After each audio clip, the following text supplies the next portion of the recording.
امام جعفر صادق علیہ السلام اللہ کے بندوں کو بتا رہے تھے کہ انسان کے وجود میں اللہ نے ایک ایسا حواس رکھا جس سے وہ ہونے والے کام کو وقت سے پہلے محسوس کر سکتا ہے۔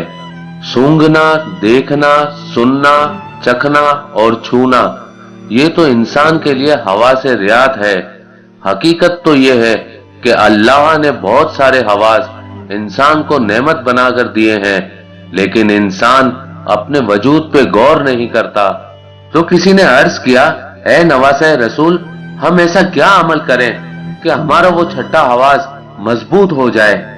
بات جب یہاں تک پہنچی تو امام جعفر صادق علیہ السلام نے فرمایا، اگر تم چاہتے ہو کہ تمہارا چھٹا حواس مضبوط ہو اور وقت سے پہلے تم چیزوں کا اندازہ لگا سکو تو اپنے وجود میں 3 عادتیں پیدا کرو۔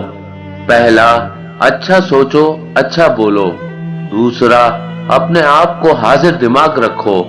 اور تیسرا، جتنا ہو سکے سننے کی عادت کو بڑھاؤ، زیادہ بولنے کی عادت کو کم کرو اور پرسکون رہنے کی کوشش کرو۔